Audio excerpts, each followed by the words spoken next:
Hello, and welcome to follow this presentation about the experimentation platform 5G test network, which is used for 6G flagship vertical experiments and as a test infrastructure for testing whatever prototypes the researchers come up with. My name is Olli Liinamaa. I'm working here as part of the 6G flagship program as a test network lead, and my duty is really to align the infrastructure to serve then the needs and the requirements coming from these research programs and individual researchers, so that we would have really a working experimentation platform for all the good innovations that are popping up from this research. This presentation consists of three main parts. First, this 6G flagship overall, and then the related test infrastructure, how this infra is serving then the activities coming from the research projects. Second part is this 5G TN as an infrastructure for research projects, individual researchers, companies, students to play with.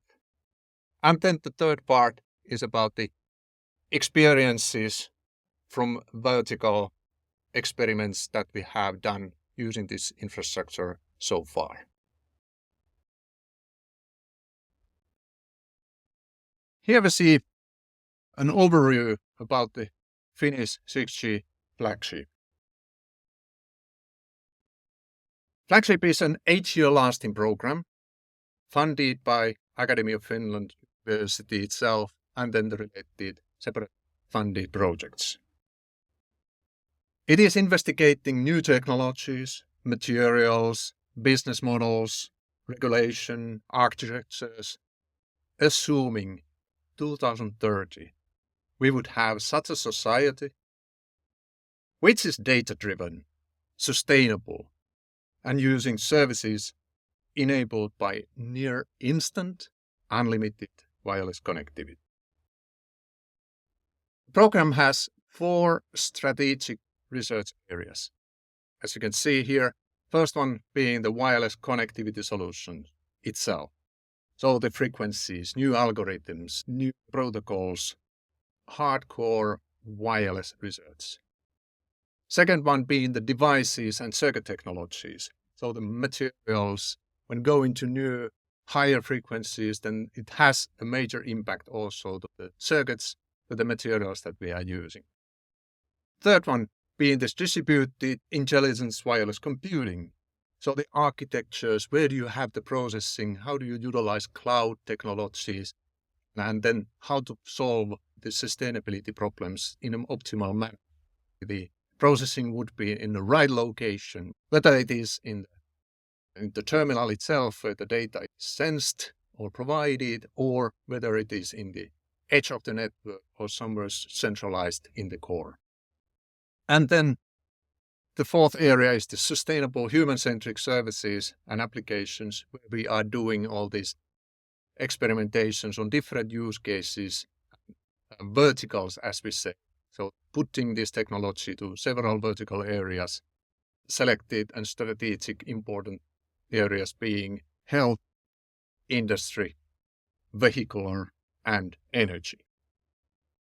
The goals for this second phase is that we are providing 6G technology enablers. Then this test network itself, currently 5G TN, would become 6G TN, 6G test network. Then doing 6G vertical applications, and then globally to bring and enable and create and strengthen the 6G vision leadership. So what the 6G will be. And those are really the impacts that we are expecting from all that. So defining sustainable future society and not just wait someone else to do it. And then, as said, the progress on these strategic vertical areas. Then the third one being increased academic and industrial collaboration globally. And then the 6G test network infrastructure as part of global network of test beds. Here we have this strategic research area for sustainable human-centric services and applications in more detail. Here you can see that we have licensed and non-licensed wireless access alternatives. We are serving high-speed and low-speed applications. We have wide selections of different frequencies in use. We have outdoor coverage, indoor coverage. We have different architectures in use. We have this edge processing capabilities close, so providing the processing power very close to user access. And then we have cloud-based core environments, and then the related transmission systems with unlimited capacity in practice. And then the services, infrastructure for services, and interconnections then to other test networks or public internet, if that serves the purpose. Here we are really developing services and applications, different use cases, different verticals. So forget the plain old smartphone and turn the other gadgets to mobile devices. Here you see on the picture that there are cars, excavators, drones already visible. So we want to cut the cables and integrate the modem to end devices and unleash really the potential of mobility of 5G or 6G then wider in this society. Create backend services with needed data analytics and algorithms. This is of course then part of the research projects. Then you need to do something with the data which is provided from the robot or from a measuring device. And we are also creating user interfaces, so showing and using data in a meaningful way, digital twins, augmented reality, virtual reality, embedded, collected data into those and show it. And then also verifying business potential and solution feasibility. For the 6G, we have 3 development paths. First one being the obvious one. 3GPP is defining the global standards for mobile networks, and they are progressing, assuming then the 6G standards to be available from certain onwards. And that's providing secured evolution from existing infrastructures then to future mobile network versions towards 6G. The middle part is then this open architectures part. There we have then perhaps low capex, moderate performance then networks, but of course then potentially requiring higher OPEX. And there we have interesting research questions like security, energy consumption, jitter, the performance stability overall. And here we see also then this Open RAN alliance alternatives coming into the play. So this is one alternative. And then the third one is this disruptive path where we do not care about the legacy, that whether we need to create an evolution from a certain form to another with just software updates, but instead select a new path and then play with that and see whether it is feasible or not. Here in this infrastructure, we are targeting to serve all of these avenues. This test network as such has been here since 2015. Then we started with the existing elements, existing technology that we had at that time. So building first network assets, 4G, LTE, outdoor and indoor coverage. Then moving on then to the first proof of concepts devices where we were introducing this millimeter wave connectivity and even introducing that in the Olympics 2018. And then we opened the network for public use. So we really have an own SIM card, own network. So truly just plug in the SIM card into your device and then you are able then to use this network as such. And of course, then there has been a lot of evolution since that. 5G new radios were introduced. Now we are living the phase where we are having these 5G advanced technologies under development. We are connecting this test network wider and more closely then integrated with other test beds in Europe as part of this S program where research infrastructures from different countries are collaborating more and then collecting then the data and assets from different locations and integrating and increasing then the collaboration between different academic institutes. Latest discovery, latest introduction here was this commercial millimeter wave solution that was recently opened now during past months, and then the evolution continues, and we really target to be 6G test network as soon as then the technologies become available.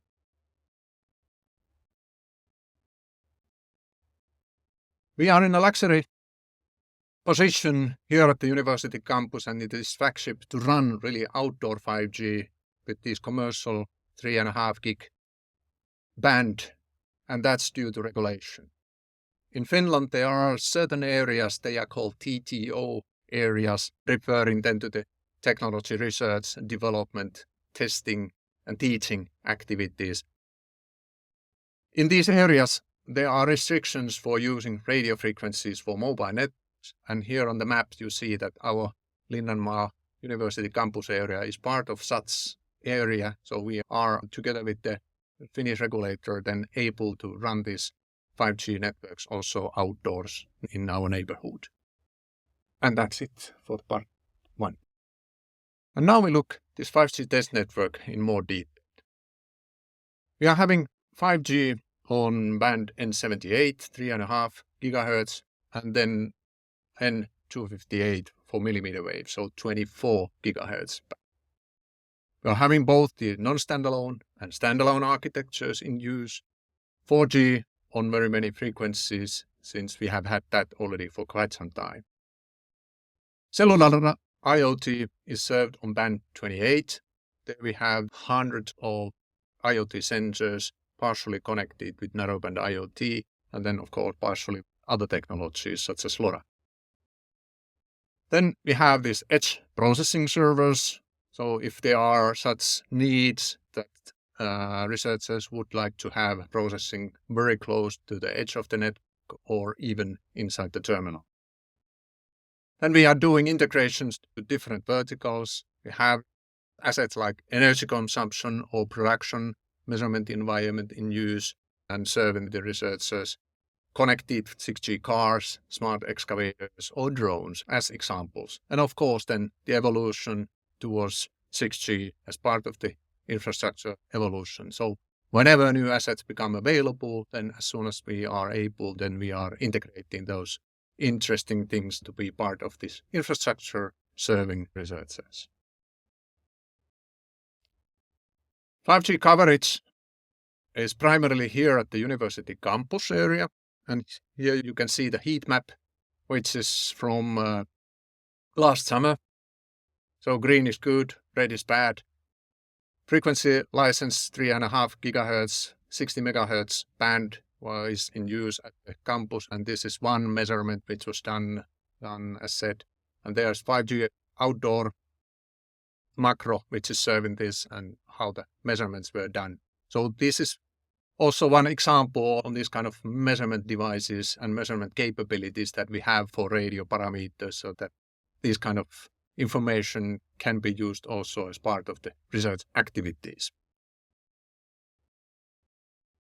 And here we see an architectural overview of the network, starting from the device, connected devices, having really these outdoor and indoor base station capabilities, and then the related functions inside the network, including the transmissions and then the interconnections to other networks.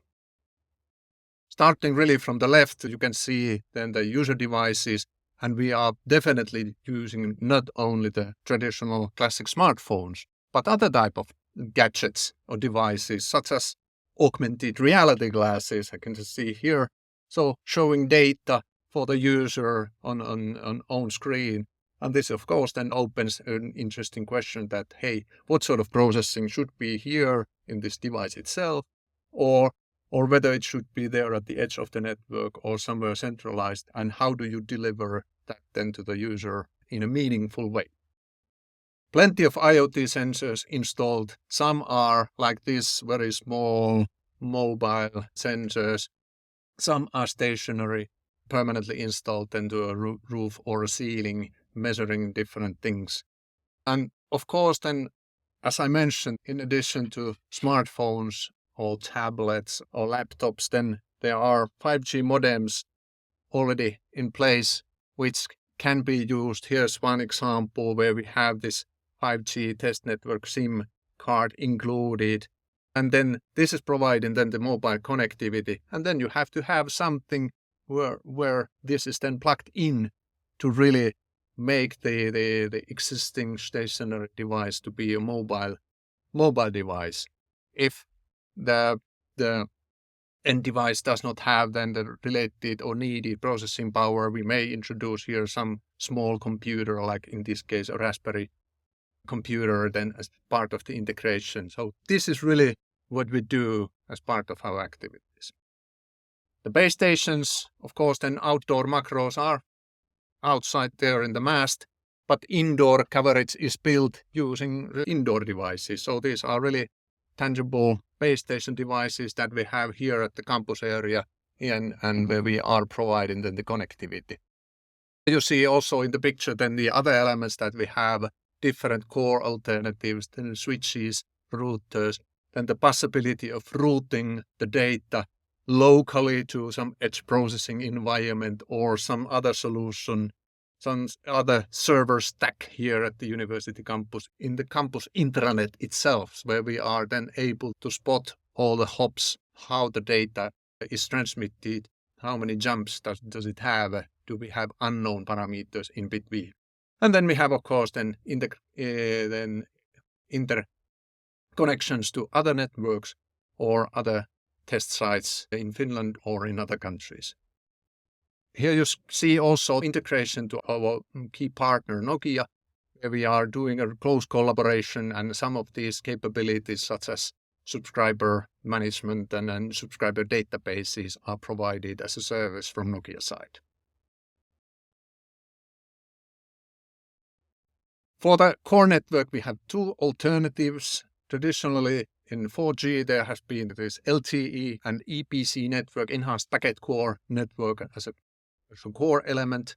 And this was developed and standardized to be a smooth evolution, utilizing then fully this existing 4G capabilities. So the 5G base station is introduced in parallel, and then the users are able then to have the capacity from both and then benefiting really best possible performance and best performance also from the evolution point of view, reusing the existing assets. So that's one alternative, and that's what the commercial networks are typically now about. But then the native 5G network is there as an option as well, so-called standalone network, where the session is started directly through 5G, and it has no relation then to any legacy technologies. So these two alternatives are there for researchers. Some solutions in more detail. Here's the latest, opening this millimeter wave 850 megahertz band from 24 gigahertz frequency area. This installation is here at the Tietotalo second lobby, and then you can see the details there. It's a picture. So the N258 radio, millimeter wave radio, shooting then downwards from third floor, and there is Anchor 4G. This is at the moment non-standalone alternative, so it requires then this 4G Anchor frequency there. There are a couple of options for that, and then both options or both technologies are connected then to the baseband and then the core element, and that's serving then the researchers. Second solution that we are having here in more detail is this indoor 5G. Here we have this, as I already showed, these kind of 5G and 4G base station elements. They are installed in the heart of the campus, in the Tellus innovation area, in Fab Lab area, and then there's related surrounding laboratories like the University Polytechnic's robotics labs is next to the Fab Lab. There we have also then these assets. These 4G, 5G elements are connected via this kind of hub, then to the baseband and then to the core that we have here at the university. So there we have the indoor coverage, having frequencies B7 as 4G and then the 78 as 5G in use. Second solution here, or the next solution, is this open source alternative. We are doing 5G experimentation following also then this Open Air Interface Alliance progress. So the architectures and assets provided there. And these are, of course, then highly customizable solutions for deploying these 5G networks, particularly for research purposes or other academic use. So these are really such sandbox where we can freely modify then the functionalities as much as we wish and develop new. The previous ones were more like this kind of production network where we want to have that as stable as possible so that the activities would not then harm the service from other users. But in this case, we have really the flexibility of introducing standard interfaces and reference architectures and developing network functions based on these open source assets. And here as an example, we have this Open 5G C core as an alternative where we have both these user plane functions and then the control plane functions embedded all into a single device, and then we can modify those and develop those freely forward and then connect a commercial 5G base station element into it, or a software-based radio elements if there are such projects which are then more focusing on developing these RF units or the radio units. The latest one what we are currently working on is this OAI box, an open source 5G solution, everything in a box. So that is also an alternative that we have provided and here as an open source playground and for research projects for this 6G flagship. And of course then for the network we have also tools for performance measurements, for measuring KPIs, various KPIs, and there are two main tools for this purpose. One being the Keysight Nemo. Both the Nemo Handy and Nemo Outdoor solutions are in use. And then the second key tool is called Cosium from a local company called Kaitotech. These tools are used for measuring radio interface, radio parameters, particularly with this Nemo tool.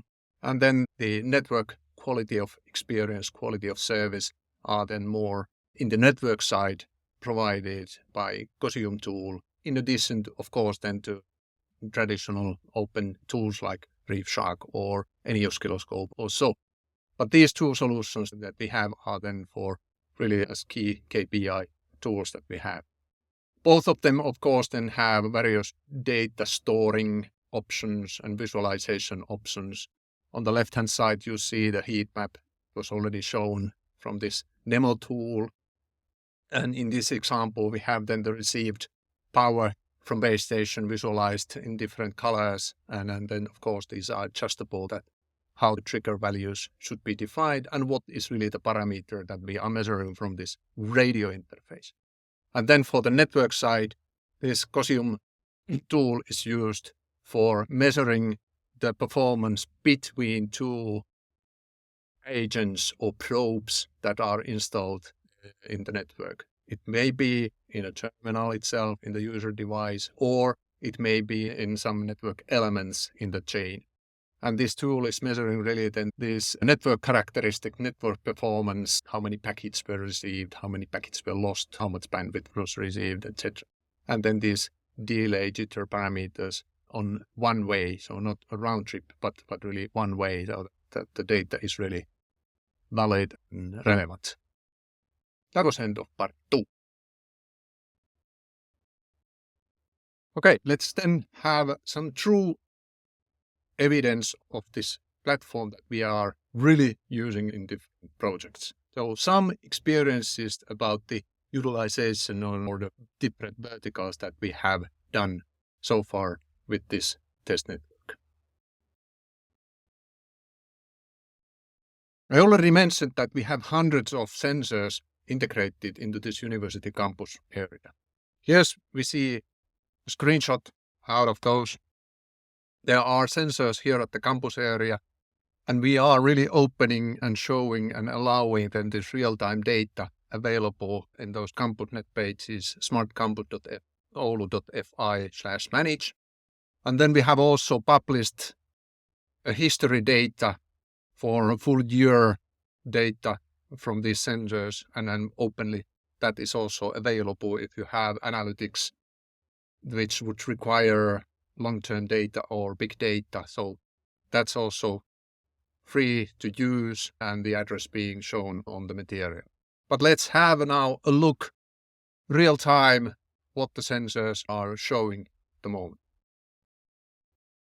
Okay, here we see the smartcampus.oulu.fi web page, and if you open the map, we see the visualization of this university campus area, and all these bubbles are sensors. Some seem to be non-operational, but most are already operational. And if we zoom in and pick any of these sensors, then we are able to see the data out of it. Let's take, for example, from one of those big lecture rooms, L3, one of the sensors. This seems to be having voice data also included, so we'll open that. Here we see the values, key values at the moment, and how it has been. Here's even a picture about the sensor. And if you open then the Grafana here, we see real-time values for various parameters. For example, light here, sound peak, motion sensors, sound average, temperature, etc., CO2. And here we see, for example, today, 23rd of March, that there seems to be that there's a lecture started because the lights were turned on, and that is then included in this data. So these kind of data real time is available, as I said, and then the long-term history data for a full year is published on our pages. The next example is from our sustainability research activities and then the related assets that we have. We have done this kind of experimentation already in many projects, and this is one of the key assets that we are developing also further. On the university rooftop, we have 18 solar panels which are connected for research purpose. Of course, there are plenty more solar panels, but these 18 ones are with detailed sensoring data. So there are environmental sensors connected to those panels itself. So the energy production is one of the key themes that we have here. You can see also in the picture that there are different angles even included. Then there's energy forecasting data, which we are able to get from Finnish Meteorological Institute. So we have the forecast that how much energy are we going to have tomorrow or day after tomorrow, and developing algorithms then based on that data, that whether this real energy production from these solar panels are matching really the forecast, and then developing algorithms to improve that. And of course, then there's this connectivity point of view. Of course, we are a mobile test network, so there's 5G next to these panels, shown also in the picture, is connected to the same measurement environment, and we are able then to see the consumed energy versus produced energy, and then the relation into that.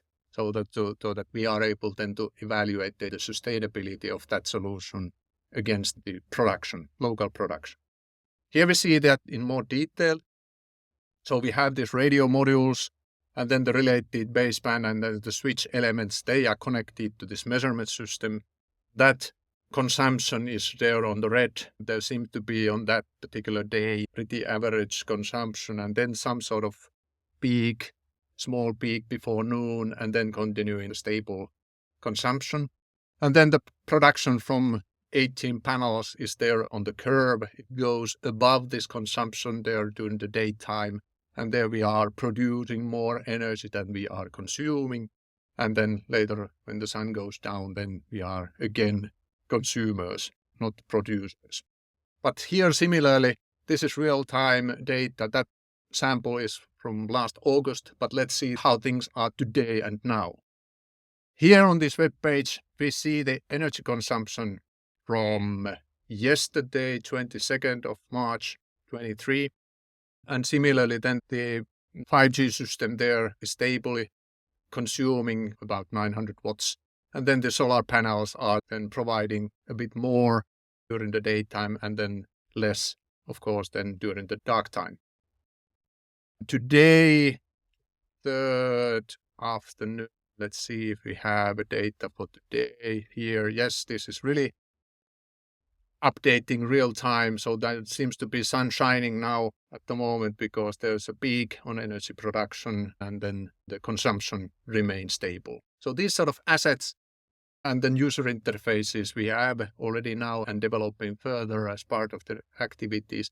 Of course, there's plenty of room for more research to be done and developing this infrastructure further, like bringing in different energy sources like windmills and then storing energy to batteries and then using that when there is no production. And then, of course, then adjusting then the network behavior according to the energy forecasts or available energy then dynamically, so that take these kind of steps to the sustainability and that way also then to address really seriously the United Nations sustainability goals, which is part of the flagship initiatives. Next example is a smart excavator. So a digger or this kind of heavy infra machine connected via 5G using this test network assets. So the 5G modem was integrated to this excavator, and then with different antenna structures, we were researching, investigating those, and then controlling this excavator remotely, and then following then the autonomous operations that the excavator was doing. And then, of course, there was plenty of sensoring integrated to these excavators, like LiDARs and cameras and other sensors. And then the data, all that data was transmitted over this test network then to the backend service. This data was then further processed, and then the machine was controlled on remote connections. So these sort of assets we have and have tested already this and developing, of course, then this path as industry or vehicular connectivity then further in this program and as part of the test network assets. Next example is then drones. Drones are very handy in carrying 5G terminals or user equipment as cargo. And of course, then we are doing integration as well, so that the drone itself would be then a flying 5G user equipment. Yeah. And there can be these kind of, for example, these tools that we introduced earlier, this Nemo tool or Cosium tool can be then integrated to a phone or a small computer and then flown with the drone there. And then that sort of assets we have developed and then providing then the new ways of doing field testing and radio performance measurements or network performance measurements. This was one project activity where these assets were pushed forward, and there was also then this kind of measurement management assets that were developed and then trialing management assets that we were able to develop during the project. So there are web portals what you can use for defining the trial capabilities, trial requirements, and then pushing that to the infrastructure itself and then reserving that asset for yourself and then storing the data coming out from the measurement. So drones, very handy and usable tool and part of our research initiatives. And then test cars. We have two 6G test cars in use, and we have already done a 5G integration also then to these vehicles. So 5G modem, as I showed, then connected then via suitable adapters then to the car CAN bus, and then after that then the car was driving, then we were able then to see through 5G network that what are the parameters coming out from the car itself. So a big step towards autonomous or remotely driving cars and really the future of mobility partially defined here in this flagship program.